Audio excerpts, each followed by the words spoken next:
This is Special Squeeze True Crime, a Florida-only true crime podcast. My name is Suhaili, and before we start squeezing, please follow us at fstcpodcast.com, where you can find us on all our social media accounts. Now, let's get to squeezing. Eddie Lee Mosley knows every alley, back door, trash dump, and vacant lot in northwest Fort Lauderdale. For 40 years, this has been his home. Less than a block away, a Fort Lauderdale police officer is working the burglary of a plant nursery. The stolen plants are identical to those that are now in Eddie's shopping cart. Eddie has already spotted the brown and white Fort Lauderdale police car cruising by. I could have run, but I'm clean. I did nothing, he will say later. I got a lot of police at the city jail in Fort Lauderdale knows me. The police pass me by all the time. They wave and says, "How you doing, Eddie?" This time, the officer does not wave. Instead, he stops Eddie and arrests him. At police headquarters, Eddie is questioned by a detective, as he has been so many times before. But this time, when Detective Kevin Allen talks about the dead woman in the blockhouse, Eddie remembers. He remembers the blockhouse, the beer cans in the corner, the woman he had sex with, the color of her sweater, the way she passed out, the way she appeared to be dead, the way he ran away. Finally, the police can place Eddie at the scene of a rape and strangulation, and he's charged with the murder on May 18, 1987. This time, police believe they have enough evidence to lock Eddie away forever. "We can only hope that this confession will put him away for good," said Detective Allen. "If he's released, he'll kill again, just like he has in the past." If law enforcement officials are right, Eddie Lee Mosley is the most prolific serial killer in the history of South Florida, and the worst serial killer and rapist in Broward County history, and he had earned the title without being convicted of a single murder. If the police were right, a junk man with an intellectual disability from a poor black neighborhood had eluded police for 20 years while killing, raping over 100 women, and murdering so many. Some bodies could still turn up today, all in the areas of Dade County, Broward County, and Fort Lauderdale, as well as Lakeland. If you believe the police's claims, you have to ask how such a man stayed free to uncoil such a string of violence. Was it the result of official apathy for killings of poor black women? Was it due to egregious flaws in the judicial system? Or did a prolific killer remain free through sheer dumb luck? Eddie Lee Mosley was born on March 31, 1947, as a third of 10 children to Robert Lee and Willie Mae Mosley in Fort Lauderdale. Complications during his birth later led to him developing an acute respiratory disease as a child, causing him a slew of issues. In addition, from an early age, he began to show signs of an intellectual disability and mental instability, had problems learning, and experienced anterograde amnesia, which led him to repeat his second year of elementary school several times. In 1960, at the age of 13, he was forced to leave school for good as a third-grade student. During his teenage years, he lived in poor conditions and began to show signs of antisocial personality. Owing to a lack of formal education, he was forced to engage in low-skilled labor, but soon, due to financial difficulties, he turned towards crime. Mosley's criminal record began at the age of 18. It states he had been arrested multiple times on varying charges, including indecent behavior, robbery, indecent exposure, loitering and prowling, carrying a concealed weapon, assault, attempted rape, and murder, for which he spent 5.5 years in prison and almost 6 in various psychiatric wards. His history of repeated criminal behavior and engagements with the legal system suggests a lack of remorse and empathy for his victims. His criminal activities were not impulsive, but rather methodical, indicating a calculated and predatory approach to his offenses. During the period between November 1971 and July 1973, almost 150 rapes of girls and women were recorded in the northwestern part of Fort Lauderdale. In all cases, the perpetrator was described as a young, tall black man with an athletic build and a scar on his left cheek, who under threat of physical violence lured them to wastelands and other isolated areas where he strangled and sexually abused his victims. On July 23, 1973, 3 rape victims identified Mosley as their assailant, who, due to his physique and tall stature, matched the composite of the rapist. After his arrest, his photographs were shown to other victims, resulting in more than 40 women identifying him as the rapist. During this period, Eddie was also the prime suspect in the rape/murders of 2 black girls in Fort Lauderdale, killed in early 1973. But since there was not enough evidence to connect him with the crimes, he was only charged with the assaults and subsequent rape. However, following a mental evaluation, he was found to be insane and was ordered involuntarily committed at the Florida State Hospital instead of prison, where he spent 5 years. During the imprisonment, no other similar rapes or murders were recorded. What a fucking coincidence, am I right? On February 1st, 1979, Mosley was transferred to the South Florida State Hospital in Pembroke Pines. After completing a 5-month treatment course in the summer of that year, he was deemed cured, fucking ta-da, and no longer a danger to society. He was released to his parents, but had to continue his treatment on an outpatient basis by visiting a psychiatrist at the Henderson Mental Health Clinic in Southwest Fort Lauderdale. After his release, Eddie moved back into his parents' home. Over the next 7 months, almost immediately, 7 young girls were found raped and murdered in the area. All the murders were committed in the vicinity of the Mosley home, and he quickly became the prime suspect. In early 1980, fearing increased attention from law enforcement, he left the city and moved to Lakeland, where his grandmother lived. Not long after, he became the prime suspect in the disappearance of 2 girls, Ida Eagles and Letha Mae Williams, who went missing shortly after his arrival. Some would call that a coincidence. Mosley was arrested and subsequently interrogated, but was released, as the victims' bodies couldn't be located.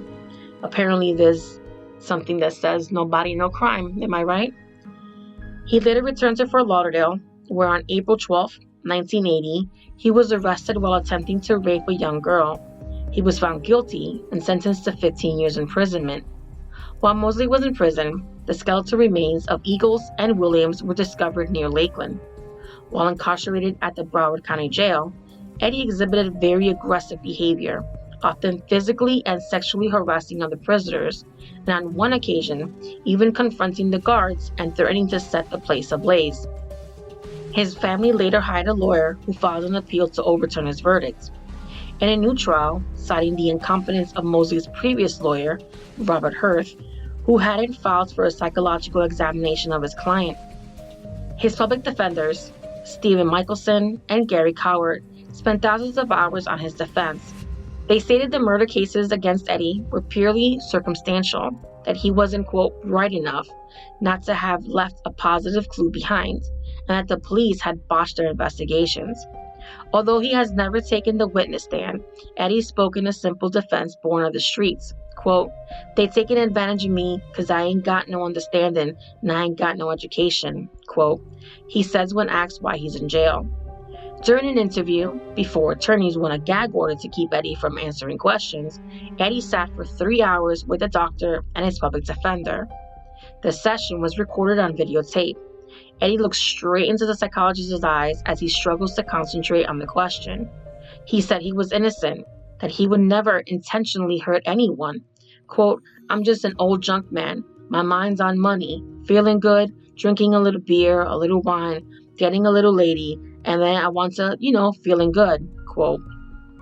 Soon, after he arrived at the jail, Eddie was made the houseman, an inmate trustee, of C Module, which houses the county's most violent, dangerous, and mentally ill criminals. So, Darkham Asylum, anyone. It was no place for the timid, but an atmosphere where Eddie would thrive. While in jail, Mosley became a houseman, said Dr. John Spencer, administrator for the jail's forensic unit, because, quote, "he was a big guy and he was fearless. He did whatever was asked of him without asking back," end quote. One day, Mosley put his fearlessness to good use. A huge violent inmate threatened to set fire to the jail and kill everyone in the place. He was locked in a cell block and had a pack of matches. Jail officials figured he might make good on the claim and on his threat. When Mosley volunteered to help, no one objected. Mosley entered the cell block alone. For a few moments, loud, indistinguishable sounds were heard. Then Mosley emerged with the matches. One of his former cellmates had vivid, frightening memories of Mosley. Quote, he would try to make the newer detainees have sex with him, end quote, said Claude Brooks, who spent 5 days with Mosley in Pompano Beach cell.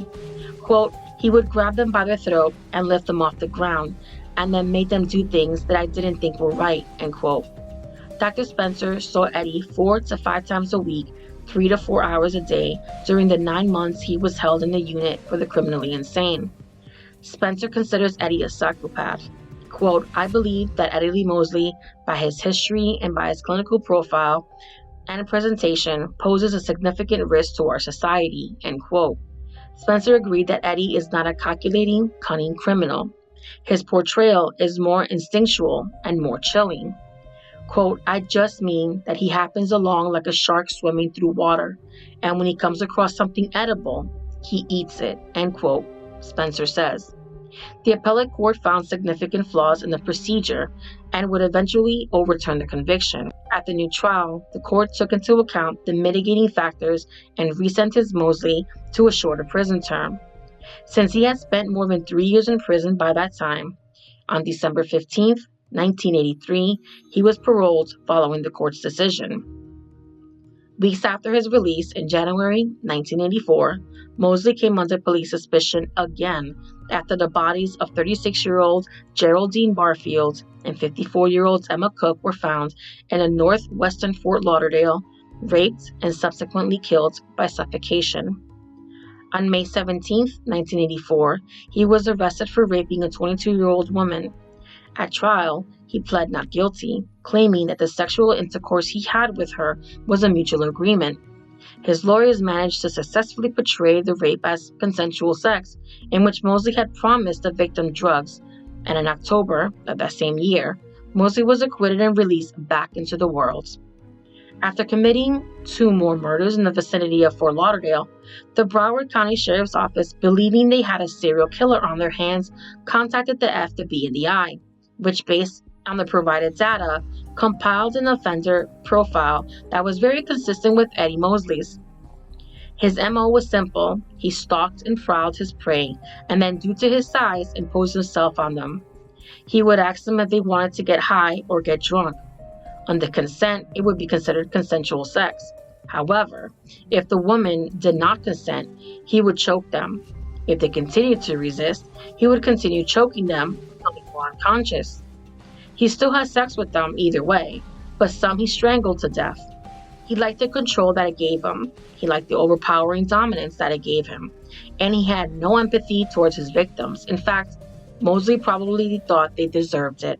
In the spring of 1987, Mosley came under police scrutiny again for the February 24th rape and strangulation of 24-year-old Sandrell Love. Now, let's take a quick side quest and talk about Jerry Frank Townsend. Jerry Frank Townsend suffered from mental disabilities with the mental capacity of an 8-year-old child. Nevertheless, he was convicted of 6 murders and 1 rape and sentenced to 7 concurrent life sentences. In 1979, Townsend was arrested for raping a pregnant woman in Miami, Florida. During the investigation, he confessed to other murders. The confessions were largely the consequence of Townsend wanting to please authority figures, a common adaptive practice for someone with his mental capabilities. Police took Townsend to murder scenes and recorded his confessions. In 1980, Townsend was convicted of first-degree murder for the 1973 killings of Naomi Gamble and Barbara Brown in Broward County. Not only did Townsend confess to these 2 murders, but he also confessed to the murder of 13-year-old Sonia Marion in 1979. In 1982, he pled guilty to 2 slayings in Miami in the late 1970s and no contest to 2 murders in 1979 Broward County. Eventually, Townsend was cleared by DNA evidence following actions in 1998 when Sonia Marion's mother had a Fort Lauderdale police detective review the Townsend cases. In 2000, DNA testing of a semen sample on the child's shorts implicated another man. DNA evidence cleared Townsend for 2 of the 6 murders. The evidence pointed to Eddie Lee Mosley, and cast substantial doubt on the accuracy of all of Townsend's confessions. Without the confession evidence, the prosecution asked Townsend's convictions be thrown out, especially since DNA testing had located the perpetrator in some of the crimes. In April 2001, Townsend was cleared of 2 Broward killings through further DNA testing, eliminating 2 of his 7 life sentences. Ultimately, he was cleared of all the Broward charges and released on June 15, 2001 at the age of 49. Townsend had remained in prison for nearly 22 years. In a wrongful conviction suit, Jerry Frank Townsend was awarded $2.2 million. The testing in Townsend's case also affected the case of Frank Lee Smith. On April 15, 1985, 8-year-old Chandra Whitehead died from injuries sustained from an attack in her home by a burglar. Repetitive blows from a blunt object later found to be a rock, in addition to attempted strangulation, contributed to the victim's death. An autopsy revealed that the victim had been raped and sodomized. Through shaky eyewitnesses' descriptions from neighbors Chiquita Lowe and Gerald Davis, as well as the victim's mother, the investigation came to be centered on a black male about 6 feet tall, with muscular upper arms, shoulders, and chest, a dark complexion, about 30 years old, and wearing an orange t-shirt and jeans. Lowe testified that on her way home, she was flagged down by an unidentified black male with a full beard, scraggly hair, and a droopy eye. From a composite sketch the police put together with Davis and Lowe, Frank Lee Smith was arrested on April 29, 1985. The prosecution relied on the identification of Smith by the victim's mother and Smith's criminal history. She identified him as the man she saw leaving her home through the living room window on the night of the murder. At the trial, the defense's insanity plea failed, and the jury unanimously recommended the death penalty. Although former Governor Bob Martinez signed a death warrant in 1989, Smith was able to win a stay of execution in January 1990. In 1998, the state Supreme Court held a trial judge to hold an evidentiary hearing based on Smith's claim of new evidence, which had nothing to do with DNA evidence. During this trial, 3 witnesses, including the victim's mother, testified against Smith. But eyewitnesses, Lowe changed her story, having been shown a picture of another suspect by a defense investigator, and the defense again requesting DNA testing. Only after Smith's death was a blood sample from Smith obtained by the state prosecution's office, which was then tested against a semen sample taken from the victim's vagina. The samples were sent to the FBI laboratory, which reported that Frank Lee Smith was excluded as a depositor of the semen. After 14 years on Florida's death row, Frank Lee Smith died of cancer on January 30, 2000. On December 15, 2000, 11 months after his death, and 14 years after his 1986 conviction, Frank Lee Smith was exonerated based on exculpatory DNA testing results. These results not only cleared Smith of the crime, but also identified the true perpetrator, Eddie Lee Mosley. Now let's get back to the Sandra Love case. On February 24, 1987, the raped and strangled body of Sandra Love, 24, was found in a junkyard on Northwest 6th Place, but the case was not considered a priority. It was handed to Detective Kevin Allen, the newest investigator in the Fort Lauderdale Homicide Division. After 2 weeks with little success, Allen looked for help and found Doug Evans, who had been transferred from the homicide unit and was 2 months from retirement. For the next 3 months, Allen gathered details of the 12 unsolved murders that had taken place within walking distance of Eddie Mosley's home. He interviewed psychiatrists, re-interviewed rape victims, and talked to inmates who shared prison time with Eddie. He checked school and institutional records and then took his mountain of information to the most respected criminal profilers in the FBI's VICAP program. After digesting Allen's material, the FBI sketched a scenario for handling future contacts with Mosley. By the time the FBI got involved, the Bureau was perfecting a serial killer unit which would become its VICAP program, the Violent Criminal Apprehension Program. The results of this study were stunning. Without any information on any one suspect and using police and medical examiner reports from Fort Lauderdale, The VibeCap unit sent back a profile of the suspect detectives were looking for. He would be unmarried, middle-aged black man living in the area of the murders. He would be streetwise, a school dropout with a history of mental illness and a below-average intelligence. He would have no military experience, would dabble in alcohol and drugs, and be a loner who walked the streets at night. He would have been questioned before about the allegations, and he would have denied them. He would have been irritable and impulsive before committing the crimes and would feign illness afterwards. It is an unerring portrait of our Eddie Lee Mosley. On the night of May 17, 1987, when Eddie was picked up for stealing the nursery plants from the beginning of the story, Alan knew Eddie almost as well as Eddie knew himself. Quote, "He's much more savvy than anyone ever gave him credit for," Alan says. "When we finally got the chance to interview him, we did everything the profilers suggested. By the time his blood group was matched with the semen samples taken from the bodies of the murder victims, and it was found to be a match." In the interrogations, Eddie showed evidence of his involvement in numerous crimes committed over almost 2 decades. All were committed in the city or near his home. Faced with detailed descriptions of where the bodies were found, their names and descriptions, Mosley tried to make up an alibi, but began to mess up his testimony, getting geographic data and even seasons wrong. After 5 hours, he just said, quote, "Well, I guess they got me," end quote. In the end, he confessed to the murders of Teresa Giles, 22, whose body was recovered from the inside of United Church of God, and Emma Cook, 54, whose body was discovered in a deserted concrete shed, for which he was charged. On July 22, 1987, Eddie Lee Mosley was indicted by a Broward County grand jury for the murder of Emma Cook and Teresa Giles. 40 sex workers working at the Fort Lauderdale red light districts testifying that Mosley had repeatedly demonstrated aggressive behavior towards women in front of crowds of witnesses. Based on variance tests, the defendant's IQ was measured at 51 points, below the average intelligence rate. Quote, "Some people will throw out figures like 25 to 30 murders and 200 to 300 rapes," Alan says.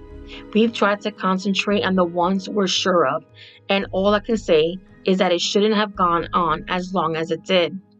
Quote, "There was a breakdown of the total system. The cops, the attorneys, the psychologists were all responsible," end quote. But the murder indictment is not the end of Eddie Mosley's story. On October 23, 1987, court-appointed psychologists and psychiatrists again testified about Eddie's mental condition. It was stated that Mosley did not have a rational understanding of the murder and rape charges against him. He did not understand what the death penalty meant and did not understand the role of his lawyer or the prosecution. Finally, would not be able to give reasonable and relevant testimony. The court found him to be mentally incompetent to stand trial for murder. Broward Circuit Judge Robert Carney ordered Eddie to be held under tight security at one of the state's mental hospitals and asked that a report on his mental condition be issued in 6-month increments. Under Florida law, if Eddie's mental condition did not improve in 5 years, the criminal charges against him would be dismissed. After that, it would once again be up to the doctors to recommend whether Eddie should be returned home. Then a judge would have to make a decision. The conclusions of one of the many psychological reports on Eddie were foreboding. This one is from clinical psychologist Bruce Frumkin in an evaluation dated October 17, 1987.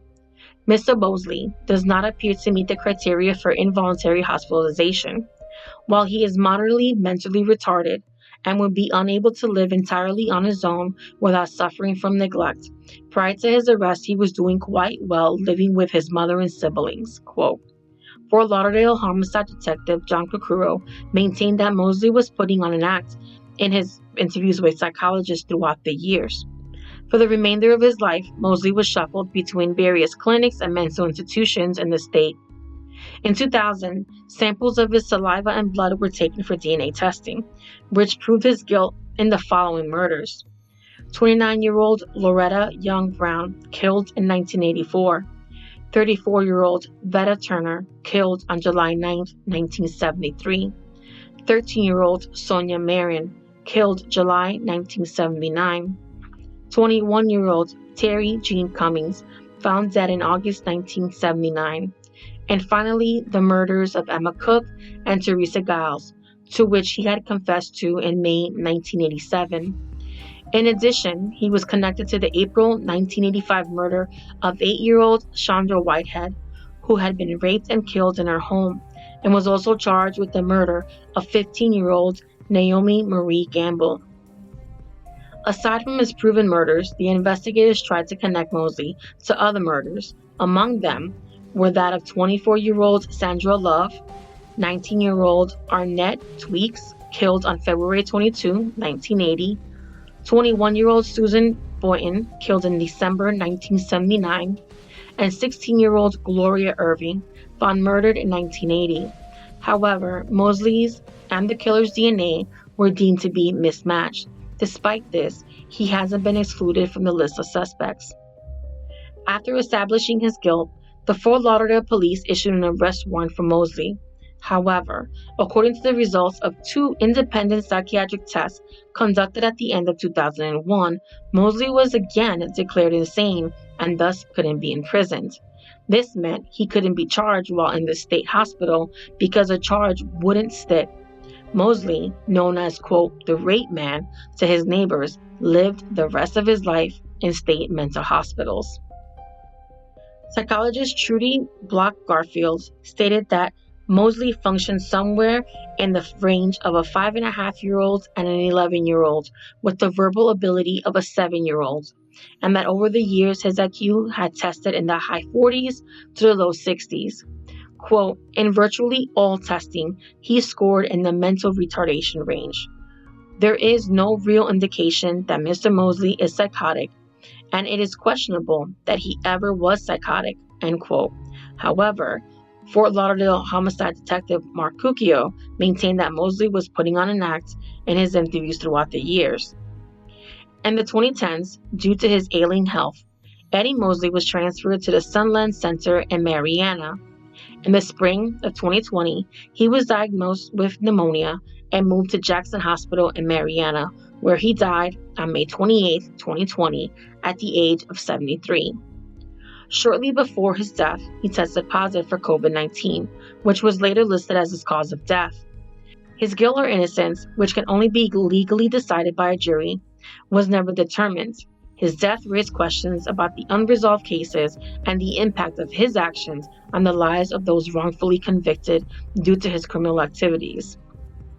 Now let's take a minute to read his obituary, which truly infuriates me because I'm trying to use nice words. Eddie Lee Mosley was the son of the late Robert Lee and Willie Mae Mosley. He was born in Fort Lauderdale, Florida. Eddie was a child who really wanted to learn. Unfortunately, due to a discovered learning disability, he wasn't able to finish education in public schools. Slow learning programs were not available during that time. Eddie later continued his education and training through the Job Corps. He is best known for having, quote, a servant's heart. That crock of shit. What brought the most joy to his life was when he was using his hands to create, to work, and bring things to life. Do you hear the bullshit in my voice?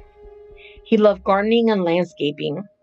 Eddie could grow anything he planted, as if he had a green thumb. He enjoyed odd jobs around the house such as painting, cleaning, even cooking. He was always eager to help and didn't mind working, whether for pay or as a volunteer. It is with a servant's heart. He always attended to the needs of others first. Eddie loved his family and dressing nice. To pass time, he would go fishing and did not mind giving away whatever he caught. In other words, Eddie did not want anyone to have a sad face around him. It brought him joy to make someone else's day and put a smile on their face. God blessed him with the love of sharing.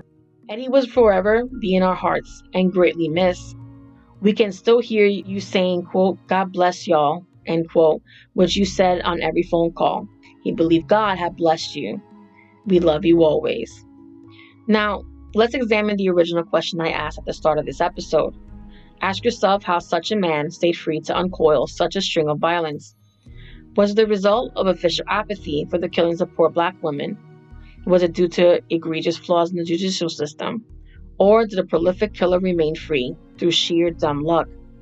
The simple fucking answer is yes.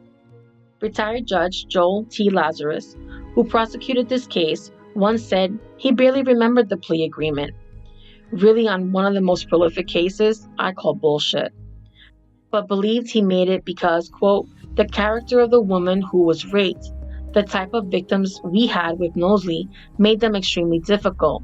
The victims were street people. I was dealing with prostitutes and druggies, and they couldn't make very credible witnesses, end quote. He further stated that, quote, those victims, like most of Mosley's alleged prey, were poor, uneducated, and black, end quote. Of course, he would end his quote by saying that race had nothing to do with it. If the victims had been white and on drugs or prostitution, it would have been the same. Mr. Lazarus must have forgotten some of the victims were 13, 15, and 16. It's okay, because in 2018, Lazarus was legally banned from criminal court matters following a statement that crimes committed close to his residence will result in higher bonds. What a great guy. Not once, but twice, Frank Lee Smith and Jerry Frank Townsend were mentally disabled black men arrested for the crimes of Mosley despite the evidence. This can be due to racial profiling and sentencing disparities, or, as some would say, from a lack of diversity among those in the judicial system. For 20 years, he terrorized black women in Dade County, Broward County, Fort Lauderdale, and Lakeland, while the court system continuously failed these victims. Finally, Mosley was seen by multiple psychologists and psychiatrists, and each ruled in the following manner. Psychologists claimed he was incompetent to stand trial, while psychiatrists claimed he was competent to stand trial. The judge, in an abundance of caution, sided with the psychologist, and he was innocent by reason of insanity, and, due to the nature of how the laws were written at the time, all charges were dismissed and released back to the community. Mosley's crimes continued unabated, and worse yet, he was never sophisticated in his planning or execution of his crimes. He did nothing differently to avoid being caught, which is what most serial killers do. He was a deviant and a violent man, and he killed with impunity. He never learned from his crimes except to believe he would never be punished. He was a sociopath who was only motivated by one thing: self-satisfaction. He was clearly troubled throughout his life, but even if he didn't think his behaviors were bad, he would have understood that he was being punished for them. So, they must be bad. Unfucking believable. This is Freshly Squeezed True Crime. Thank you.